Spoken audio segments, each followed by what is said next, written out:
புதிய பூமி நண்பர்கள் அனைவருக்கும் வணக்கம். நான் ராஜ்பாபு. இந்த காணொலிக்கு இன்ட்ரோ தேவையே இல்லை. ஏன் ஏதாவது இன்ட்ரோ போடுங்களப்பா, போடுங்க. இப்ப போடுங்க. ஏன் போட மாட்டோமா இன்ட்ரோ? போடுவோங்க. அதுக்கு நேரம் காலம் வரணும் இல்லைங்களா? ஓட்டு எண்ணி தானே இருக்கிறாங்க. இன்னும் முடிவு வரல இல்லைங்களா? முடிவு வந்தாலும் ஆமா என்னப்பா முடிவு வந்துருச்சுப்பா. திமுக இது டிவிக்கே தான் ஆட்சி அமைக்குது இல்லப்பா. இந்த தமிழ்நாடு என்னையா தமிழ்நாடு என்ன தமிழ்நாடு? தமிழ்நாடுல தேவை கிடையாது. அப்புறம் இல்லப்பா இந்த லட்சியம் கொள்கை என்னையா ஈர வெங்காயம் கொள்கை எல்லாம் தேவைக்குது? தேவையே கிடையாது. இல்லப்பா இந்த இடஒதுக்கீடு தமிழ்நாட்டில் யார் கொண்டு வந்தாங்க? என்னையா யார் கொண்டு வந்தா? இடஒதுக்கீடு எதுக்கு? இடஒதுக்கீடு தேவையே கிடையாது. இரு அங்க பாத்தீங்கன்னா தூரத்துல விசில் சத்தம் கேக்குது. விசில் சத்தம் கேக்குதுங்களா? கேட்கணும். இதுதான் அரசியல். பார்க்கணும், சினிமா பார்க்கணும். சினிமாவை பார்த்து சினிமாக்குள்ள வர ஹீரோவை நிஜ ஹீரோவாக நினைத்து கொண்டு அவர் சொல்றதெல்லாம் செய்யணும். அதை விட்டுட்டு எப்ப பார்த்தாலும் கீரல் விழுந்த ரெக்கார்டு மாதிரி தமிழ்நாடு, திராவிடம், எம்ஜிஆர், அறிஞர் அண்ணா, கொள்கை, கலைஞர் பெரிய இம்சையாகுதுப்பா உங்ககிட்ட. அரசியல் என்னன்னு தெரியுமா? இதுதான் இனிமே அரசியல். சினிமா பார்க்கறது தான் அரசியல். சினிமாவை பார்த்துட்டு அந்த சினிமாவோட ஹீரோவை ஃபாலோ பண்றது தான் அரசியல். அந்த சினிமா ஹீரோ சொல்வதை வேதவாக்காக எடுத்துக்கொண்டு யாரையுமே மதிக்காம போவது தான் அரசியல். இது சும்மா ட்ரெய்லர் தான்ப்பா. இது சும்மா ட்ரெய்லர், டீசர் மாதிரி தான். இன்னும் முழு பிக்சர் 5 மணிக்கு மேல வரப்போது பாருங்க. நாங்க யாருன்னு காட்ட போறோம் பாருங்கன்ட்டு இப்பவே பாருங்க ஆட ஆரம்பிச்சிட்டாங்க. ஆனா பாருங்க இந்த ஆடுற ஆட்டத்துக்கு பின்னாடி இருக்கிற உண்மை என்ன தெரியுங்களா? இந்த காணொலியை பதிவு செய்து கொண்டிருக்கும் இந்த நேரம் 1 மணி.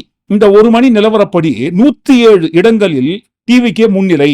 அதிமுக கூட்டணி 65 முன்னிலை. திமுக கூட்டணி 62 இடங்களில் முன்னிலை. எப்படிங்க டிசைன் நல்லா இருக்கு இல்லைங்க?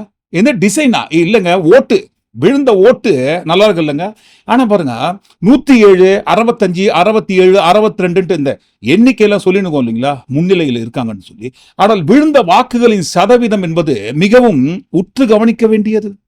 107 இடங்களில் முன்னிலை வகிக்கும் டிவிகே கட்சியோட ஒட்டுமொத்தமான வாக்குகளின் சதவீதம் என்பதே 13.13%. எப்படிங்க? 107 இடங்களில் டிவிகே கட்சி முன்னிலையில் இருக்கும் இந்த நிலையில் அந்த கட்சிக்கு ஒட்டுமொத்தமாக விழுந்த வாக்குகளின் சதவீதம் என்பது 13.13%. வாக்குகளின் அடிப்படையில் வைத்து பார்க்கும் போது சுமார் 62 லட்சம் வாக்குகள் தான் இதுவரை டிவிகே கட்சிக்கு கிடைத்திருக்கிறது. சோ 13% டிவிகே கட்சி தற்போது இந்த நிலவரம் மாறலாம். 1 மணிக்கு இந்த காவலை பதிவு செய்து கொண்டிருக்கும் போது 107 இடங்கள் முன்னிலையிலும் 13% வாக்குகளை பெற்றிருக்கு. இந்த நிலைமை மறுபடியும் சொல்றோம் மாறலாம். ஆனால் இந்த 107 இடங்கள் முன்னிலையில் இருக்கும் போதே பாருங்க 62 லட்சம் வாக்குகள் தான் வாங்கியிருக்காங்க. 13.13% ஓட்டுகள் தான் அவர்களுக்கு விழுந்திருக்கிறது.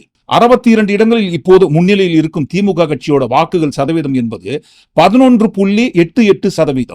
சோ 107 இடங்களில் முன்னிலையில் இருக்கும் டிவிகே கட்சியோட வாக்கு சதவீதம் என்பது 13.13%. 62 இடங்களில் முன்னிலையில் இருக்கும் திமுக கட்சியோட வாக்கு சதவீதம் என்பது 11.88%. 2 கட்சிகளுக்கும் இடையில் இருக்கும் இந்த சதவீதம் என்பது வெறும் சொற்ப அளவிலான சதவீதம். இப்போ உடனே வருவாங்க, கலைஞர் அவர்கள் சொன்ன டைலாக் எடுத்துக்கினே வருவாங்க.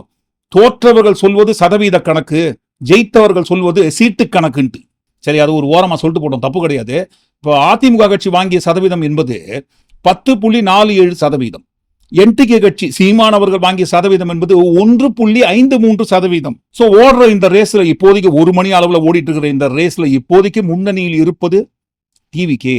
இப்போ உடனே வருவாங்க டிவிகே கட்சி விஜய் ரசிகர் ஜாம்பிஸ் கூட்டங்க பறந்து வருவாங்க பாஞ்சி பொறான்றதுக்கு. என்னப்பா இது இப்போ ஜாம்பிஸ் கூட்டம் சொல்றீங்களேங்க? ஏங்க அன்னைக்கும் சரி இன்னைக்கும் சரி என்னைக்குமே ஒரே வார்த்தை தான்.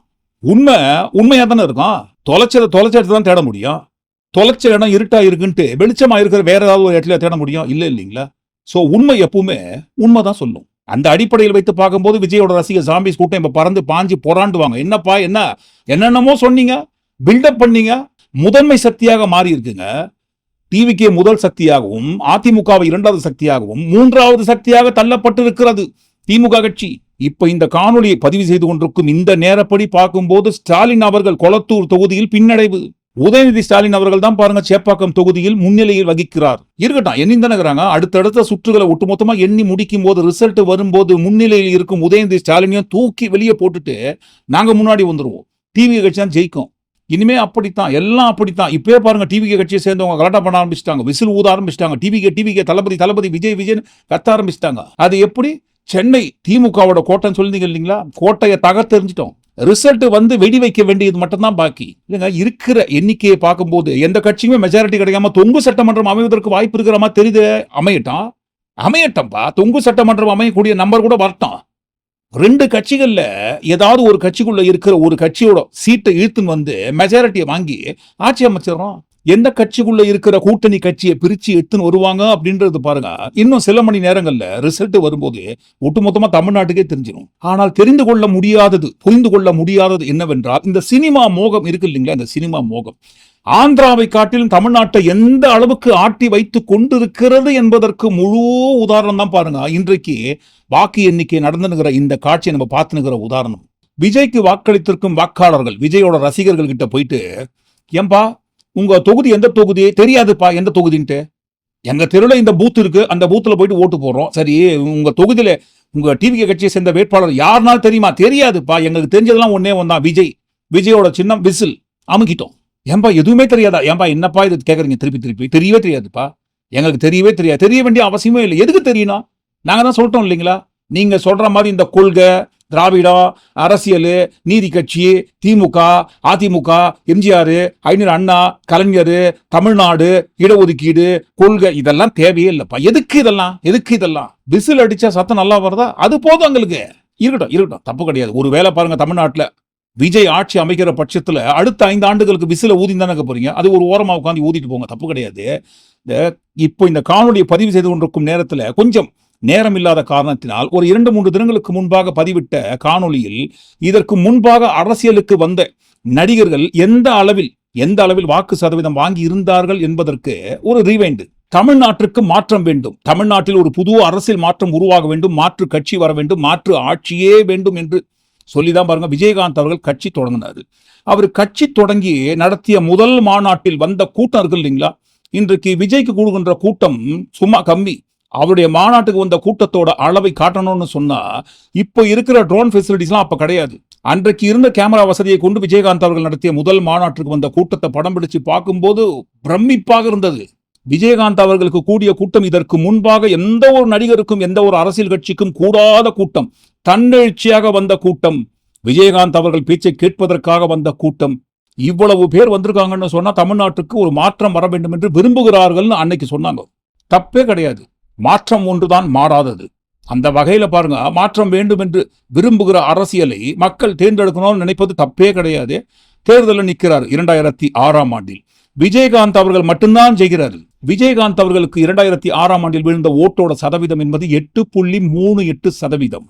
நிதர்சனம் இதுதான். வாக்கு எண்ணிக்கை நடைபெற்று விஜயகாந்த் அவர்களுக்கு விழுந்த வாக்குகளின் சதவீதம் வெளியில் வரும்போது கிடைத்த நிதர்சனம் இதுதான். ஆனால் அதற்கு முன்பாக விஜயகாந்த் அவர்கள் தான் கண்டிப்பாக புதிய மாற்றத்தை கொடுக்கக்கூடிய அடுத்த தமிழ்நாட்டோட முதல்வர் என்று சொன்னார்கள். அதற்கு காரணம் விஜயகாந்த் அவர்களுக்கு கூடிய கூட்டத்தின் அளவை பார்த்துவிட்டு அடுத்த தமிழ்நாட்டோட முதல்வர்னு ரொம்ப அடிச்சு ஆணித்தரமா சொன்னாங்க எல்லாருமே. ஆனால் முதல் தேர்தலில் அவர் வாங்கிய வாக்கு சதவீதம் என்பது 8.38% அளவு மட்டும்தான். அடுத்து இந்த பக்கம் தமிழ்நாட்டில் ஒரு புதிய மாற்றத்தை உருவாக்க போறோம்னு சொல்லி கமலஹாசன் அவர்கள் கட்சி ஆரம்பிச்சார், மக்கள் நீதி மையம் என்று. 2021ஆம் ஆண்டு நடைபெற்ற தேர்தலில் போட்டியிட்டு அவர் வாங்கிய வாக்கு சதவீதம் என்பது 2.52%, 2.5% தான். அடுத்து அந்த பக்கம் எதுங்க, ஆந்திரா பக்கம் எம்ஜிஆர் அவர்களை ஃபாலோ பண்ணி நிறைய நடிகர்கள், நம்ம குறிப்பிட்டு தான் சொன்னோம், ஆனால் நிறைய நடிகர்கள் அரசியலுக்கு வந்து கட்சி ஆரம்பிச்சு எல்லாரும் பின்னாடி போன வரலாறுலாம் ஒரு ஓரமாக தான். நம்ம கூட பாருங்க ஒரு மாதத்துக்கு முன்பாக ஒரு காணொலி பதிவு பண்ணியிருந்தோம், இருக்கட்டும் அதெல்லாம் ஒரு ஓரமா. அந்த பக்கம் ஆந்திராவில் என்டிஆர் அவர்களை ஃபாலோ பண்ணி அடுத்தடுத்து வந்த நடிகர்கள், அதில் முக்கியமானவர் சிரஞ்சீவி அவர்கள் பிரஜாராஜ்யம் என்கின்ற ஒரு பார்ட்டி ஆரம்பிச்சு அவர் நடத்திய முதல் மாநாட்டுக்கு வந்த கூட்டம் இருக்கு இல்லைங்களா, திருப்பதிக்கு வருகின்ற கூட்டத்தையே டிஸ்டர்ப் பண்ண சிரஞ்சீவின்னு தலைப்பெல்லாம் போட்டாங்க. அவ்வளவு கூட்டம். அந்த கூட்டத்தை பார்த்து வந்தவங்க மற்றவங்க எல்லாம் விடுங்க, சிரஞ்சீவி அவர்களே ஆடி போனாது. இதற்கு முன்பாக எந்த ஒரு அரசியல் கட்சிக்கும் எந்த ஒரு நடிகருக்கும், ஏங்க என்டி ராமராவ் அவர்களுக்கு கூடாத கூட்டங்க, இப்பேற்பட்ட வரலாற்று சிறப்புமிக்க கூட்டம் வந்திருக்குன்னு சொன்னா ஆந்திராவில் அரசியல் மாற்றத்தை உருவாக்கக்கூடிய அடுத்த புரட்சி புயல் சிரஞ்சீவி தான் சொல்லி அங்க ஊட்டியிருந்தாங்க. ஆனால் உண்மை நிதர்சனம் என்னங்க, 2009ஆம் ஆண்டு நடந்த சட்டமன்ற தேர்தலில் சிரஞ்சீவி அவர்கள் போட்டி போடுறாரு. அவருக்கு கிடைத்த வாக்குகள் என்பது 70%, 80%, 90%. ஏங்க 100% வந்திருக்க வாய்ப்பு இருக்குங்க. ஏன்னா பாருங்க அவ்வளவு கூட்டம் அப்படின்னு சொன்னாங்க இல்லைங்களா. ஆனா பாருங்க அவ்வளவு கூட்டம் வந்த பிறகும் சிரஞ்சீவி அவர்களுக்கு பதிவான வாக்குகள் என்பது 16% தான். இதையும் சரியாக சொல்ல வேண்டும் என்று சொன்னால் 16.32%. ஏன் அப்படி? ஒரு 50லேருந்து 60லேருந்து 70லேருந்து 80லேருந்து 100% வரைக்கும் ஓட்டு வரதுக்கு வாய்ப்பு இருக்கு. ஏன்னா அவ்வளவு கூட்டம் சிரஞ்சீவி அவர்கள் வெளியே வராருன்னு சொன்னா, கூட்டம் கூடுதுன்னு சொன்னா அந்த கூட்டம்லாம் எங்க போனாங்க? அடேங்க அப்பா அப்படின்னு வாய்பிழந்து பார்க்கக்கூடிய அளவுக்கு கூட்டத்துக்கு சொந்தக்காரன் சிரஞ்சீவி அவர்கள் எதற்காக ஆந்திராவில் ஆட்சி அமைக்க முடியாம 16% ஓட்டை வாங்கி தோத்து போனாருங்க. கூடுகின்ற கூட்டம்லாம் ஓட்டாக மாறாது. அப்படியே ஓட்டா மாறினா கூட ஆட்சி அமைக்கிற அளவுக்கு ஓட்டுக்கள் விழாது. ஒரு குறிப்பிட்ட அளவுதான் பாருங்க ஓட்டுக்கள் விழும் என்பதற்கு மேலும் ஒரு முக்கியமான உதாரணம், ஆதாரம் சிரஞ்சீவி அவர்கள். இன்றைக்கு பிரஜாராஜ்யம் பார்ட்டி எந்த நிலைமையில இருக்குன்னு நம்ம சொல்லி தெரிஞ்சுக்க வேண்டிய அவசியம் கிடையாது, எல்லாருக்குமே தெரியும். அது ஒரு ஓரமா போயின் போட்டோம், தப்பு கிடையாது. அடுத்து பாருங்க, என்டிஆர் அவர்களையும் சிரஞ்சீவி அவர்களையும் ஃபாலோ பண்ணிட்டு வந்த நடிகர் ஆந்திராவில் பவன் கல்யாண் பெரிய அளவுல இவரும் பாருங்க பில்டப் பண்ணி கூட்டத்தெல்லாம் கூட்டி 2019 நின்ற தேர்தலில் அவருக்கு விழுந்த ஓட்டு என்பது 5.53%. தோத்து போயிறாரு பவன் கல்யாண். அதற்கு பிறகு அவர் பாருங்க சந்திரபாபு நாயுடு அவர்களோடு பிஜேபி கட்சியோடு கூட்டணி வைத்துக் கொண்டு அடுத்த தேர்தலை சந்திச்சு துணை முதல்வர் பதவியில உட்கார்ந்துருக்காரு. ஆனா இப்பவும் பெருசா சொல்ற மாதிரி பெரிய அளவுக்கு உண்டான ஓட் பேங்க், ஓட் ஷேர் எல்லாம் பவன் கல்யாண் அவர்கள் கிட்ட கிடையாது. அதை அடுத்து இப்போ விஜய், கடவுள் பாதி மிருகம் பாதி கலந்து செய்த கலவை நான் பாட்டு மாதிரி ஆந்திராவில் பவன் கல்யாண் பாதி, தமிழ்நாட்டில் எம்ஜிஆர் பாதின்னு 2 பேரையும் சேர்த்து மிக்ஸ் பண்ணி ஒரு புதுவிதமான அரசியலை உருவாக்குறாராமா.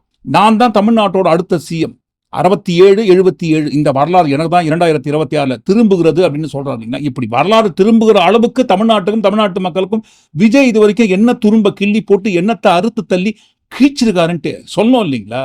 விஜய் என்பவர் தேச தியாகியை போலவும் அவர் நாட்டு மக்களுக்காகவே வாழ்வதை போலவும் அந்த மாதிரி ஒரு தேச தியாகியோட கடைசி வாழ்க்கையை கடைசி நேரத்தில் பாருங்க மக்களுக்காக அர்ப்பணிக்கிறதுக்கு அரசியலுக்கு வந்ததை போலவும் வந்து நின்ன கையோடு தமிழ்நாட்டில் இருக்கிற கோடிக்கணக்கான மக்கள் எல்லாரும் ஓட்டு போட்டு உங்களை சிஎம் ஆகிடுவாங்களா? இந்த பட்டியலில் மற்றவர்கள் வாங்கிய வாக்கு சதவீதம்லாம் கூட ஒரு ஓரமாக இருந்தாங்க. சிரஞ்சீவி வாங்கிய வாக்கு சதவீதம் ஆந்திராவில் 16.32%. இந்த 16.32% ஒட்டுமொத்தமாக சிரஞ்சீவி வாங்கிய வாக்கு சதவீதத்தின் அடிப்படையில் வைத்து பார்க்கும்போது சீட்டா மாறும்போது ஒரு 18 சீட்டில் தான் அவர் ஜெயிக்கிறார். ஆனால் டிவிகே கட்சி வாங்கிய வாக்கு சதவீதம் இப்ப இருக்கிற நிலவரப்படி அடுத்தடுத்து இந்த காணொலி நண்பர்கள் பார்த்து கொண்டிருக்கும் போது கூட மாறலாம், தப்பு கிடையாது.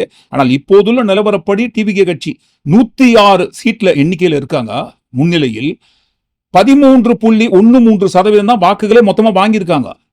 சதவீத அடிப்படையில் இது எண்ணிக்கையில் அடிப்படையில் பார்க்கும்போது ஒரு 62 லட்சத்துக்கு மேல் தான் வாங்கியிருக்காங்க. இந்த 62 லட்சம் விஜய் கட்சிக்கு விழுந்திருக்கிற அந்த வாக்குகள் என்பது விஜயோட ரசிகர்கள் பதிவு செய்த வாக்குகள். விஜய்க்கு ஓட்டு போட்ட யார்கிட்ட வேணா போய் கேளுங்க, அந்த தொகுதியில் உங்க கட்சியோட வேட்பாளர் யார் நிக்கிறாங்கன்னு தெரியாது.